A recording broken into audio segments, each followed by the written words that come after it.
Hai teman-teman di seluruh Nusantara, pada kesempatan kali ini saya akan melakukan perbaikan kulkas 2 pintu Toshiba dengan model GR M47E DV. Yang mana kulkas ini keluhannya tidak dingin pada pintu bagian bawah. Nah, ini pintu bagian bawahnya tidak dingin. Coba saya rasakan, ya memang benar tidak dingin ya untuk pintu bagian bawah ini. Sedangkan untuk pintu bagian atas, bagian freezernya ini, di sini masih terasa dingin. Nah, tapi di bagian dinding freezer bagian belakang itu terdapat ini ada bongkahan salju ya. Nah, ini jadi banyak sekali bongkahan salju pada bagian freezer sehingga kulkas ini kurang maksimal, sehingga bagian pintu bagian bawah sini ini tidak bisa dingin, sehingga makanan yang kita simpan di bagian pintu ini mengalami kerusakan. Dan untuk pintu yang paling bawah di sini juga tidak dingin karena ada terjadi permasalahan pada bagian freezer tadi ya teman-teman. Oke, kita lihat untuk diagram kelistrikannya. Di sini nampak ini menggunakan timer 13 ya. Oke, ini kita amati dan kita coba beralih ke bawah. Dan di sini kita lihat mesinnya menggunakan FL 1568 SE. Jadi untuk kompresornya seperempat, dan di sini ada box timer. Nah, ini kita akan coba lakukan pemeriksaan terlebih dahulu pada bagian timer sini. Nah, di sini ada timer defrost atau defrost timer. Nah, kita coba cek terlebih dahulu apakah fungsi dari defrost timer ini berfungsi dengan normal sebelum kita lebih jauh untuk pengecekan yang lainnya. Oke, saya coba lakukan pembongkaran terlebih dahulu pada box defrost timer di sini. Nanti kita akan coba lihat sama-sama isinya. Nah, di sini. Jadi di sini di box ini tempatnya. Nah, ini defrost timer dan dilengkapi kapasitor ada juga. Nah, ini defrost timernya ya, teman-teman. Nah, ini harus kita cek terlebih dahulu apakah di sini mengalami kerusakan ya. Ini kita cek. Oke, untuk pengecekan ini kita coba colok dulu listrik ke sumber ya. Kita coba colok ke sumber listriknya. Nah, ini kita hidupkan dulu ya mesinnya. Oke, setelah itu kita coba rasakan apakah ada getaran ya. Ada getaran. Nah, di dalam sini.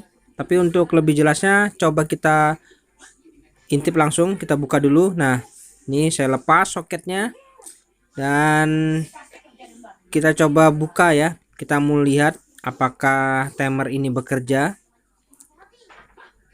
Oke, ikuti terus teman-teman untuk proses perbaikan ini.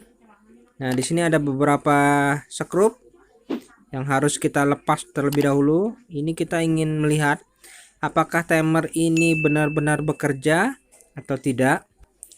Jadi untuk timer ini harus bekerja. Sekarang kita ketemui untuk timer ini kadang macet ya teman-teman. Macet sehingga kerusakan ya sama seperti itu, terjadi ngeblok. Nah, ini untuk dalam timernya seperti ini. Di dalamnya terdapat beberapa gear-gear ya. Ini pastikan pada gear ini harus berputar ya. Oke, coba saya pasang kembali soketnya. Kita lihat sama-sama ya teman-teman. Oke, saya colok. Nah, oke, sudah. Nah, ini kita perhatikan pada bagian gear-gearnya itu harus berputar ya. Itu berputar. Oke, berputar ya, teman-teman. Artinya normal ini. Jadi kita anggap ini normal, bagus ya. Jadi tidak ada permasalahan di bagian defrost timer ini. Jadi kita coba simpulkan bahwa kerusakan tidak ada di bagian defrost timer. Namun alangkah baiknya ya, alangkah baiknya kita tidak usah memasangnya ya. Karena kita cari aman saja, lebih baik kita ganti saja ya teman-teman. Nah, ini saya punya defrost timer yang baru ya. Ini yang baru, kita langsung saja lakukan penggantian saja. Kita tidak mau ambil resiko. Nah, ini defrost timer dengan sistem 1.3 ya, sama. Oke, kita pasang teman-teman. Oke, lebih amannya kita ganti saja karena harganya juga tidak terlalu mahal. Untuk lebih amannya kita ganti saja untuk defrost timer ini. Oke, defrost timer kita ganti saja yang baru ya teman-teman. Dan ini yang lama kita anggap sajalah rusak ya. Oke, kita kembalikan lagi teman-teman. Kembalikan lagi pada posisinya di kotaknya ini. Dan kita kemas, kita rapikan kembali. Nah, ini kita kembalikan saja lagi ke kotaknya. Oke, ini saya lakukan pengembalian.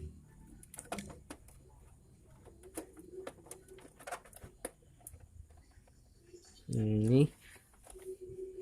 Oke, kemudian saya sekrup kembali seperti semula posisinya. Oke. Apabila sudah selesai semua, kita coba kembali kita cabut dulu teman-teman ya, sumbernya kita cabut dulu. Oke, dan selanjutnya kita coba lihat ke bagian pintu atas, bagian freezer. Nah, selanjutnya kita beralih ke sini ke pintu bagian freezer ya. Nah, ini. Nah, untuk bagian freezer ini kita harus coba keluarkan dulu semua bahan-bahan ini dan kita akan coba membersihkan. Nah, ini bongkahan es. Nah, di sini untuk ada beberapa sekrup kita buka terlebih dahulu dan bongkahan-bongkahan es ini kita coba bersihkan dulu. Kita bersihkan dan kemudian bisa kita lakukan pembongkaran bagian kap ini. Nah, di sini nampak sudah bagian dalamnya. Nah, di sini. Nah, ini bagian dalamnya. Nah, di sini terjadi ngeblok es ya. Jadi bagian epap ini penuh dengan salju. Nah, ini kita bisa coba lakukan pembersihan dengan ini. Kita siram dengan air. Nah, ini kita coba tuangi air sedikit pada bagian akumulator. Kita akan coba melihat di sini ada namanya defrost bimetal. Nah, ini defrost bimetalnya kita coba buka. Nah, ini kita buka dulu defrost bimetalnya.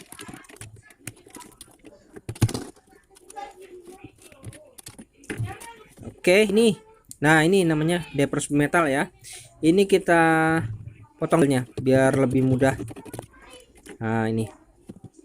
Oke, ini namanya defrost bimetal ya, teman-teman. Nah, ini kita ganti saja yang baru. Saya sudah siapkan defrost bimetal yang baru ya. Kita coba lakukan saja penggantian. Nah, ini defrost oranye ya. Oke, kita coba lakukan saja penggantian yang baru saja. Nah, ini teman-teman sudah saya ganti yang baru. Nah, ini defrost bimetalnya. Kemudian kita coba kembalikan lagi ke posisi semula defrost bimetal ini yang meletak di akumulator, dan kemudian kita coba lakukan penyambungan. Nah, kita sambung. Kemudian kita isolasi ya teman-teman. Isolasi yang baik.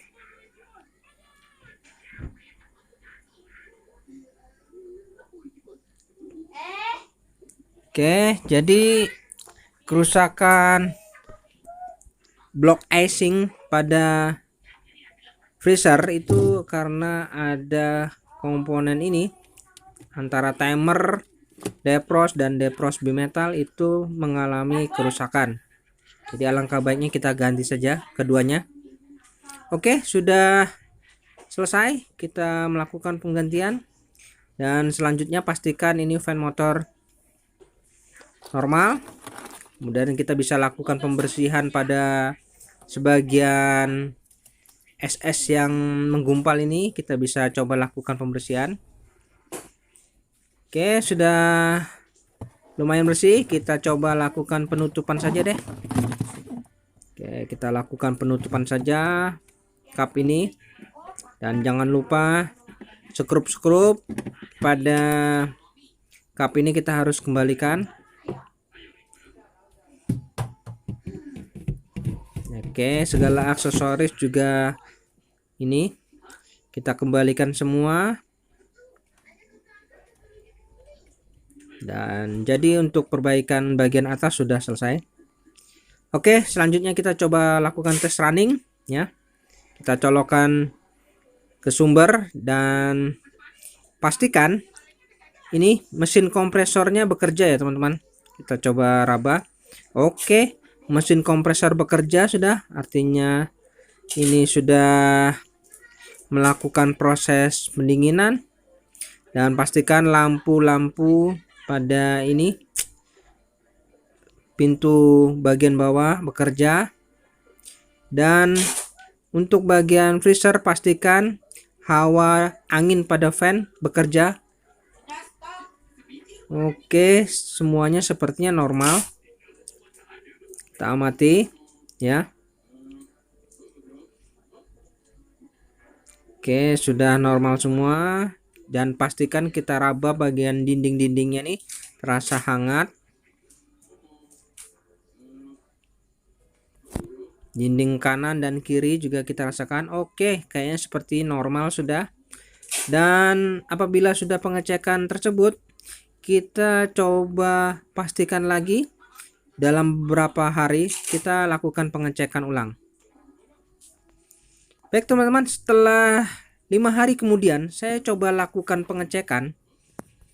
Saya lakukan pengecekan ulang gimana kondisinya. Untuk dindingnya saya rasakan masih terasa hangat, dan bagian pintu bawah, nah ini saya coba raba. Nah ini ada air mineral. Wah mantap ini teman-teman, dinginnya nyos terasa ya. Pada kaca bagian rak juga saya rasakan dinginnya mantap. Dan untuk bagian freezernya, wah ini di sini ada air mineral sudah jadi, batu es keras, dan bagian dindingnya tidak terjadi blok es ya. Nah ini untuk proses mantap ya teman-teman untuk pembukuannya. Oke, jadi perbaikan ini sempurna teman-teman. Baiklah, sampai jumpa dulu video saya teman-teman.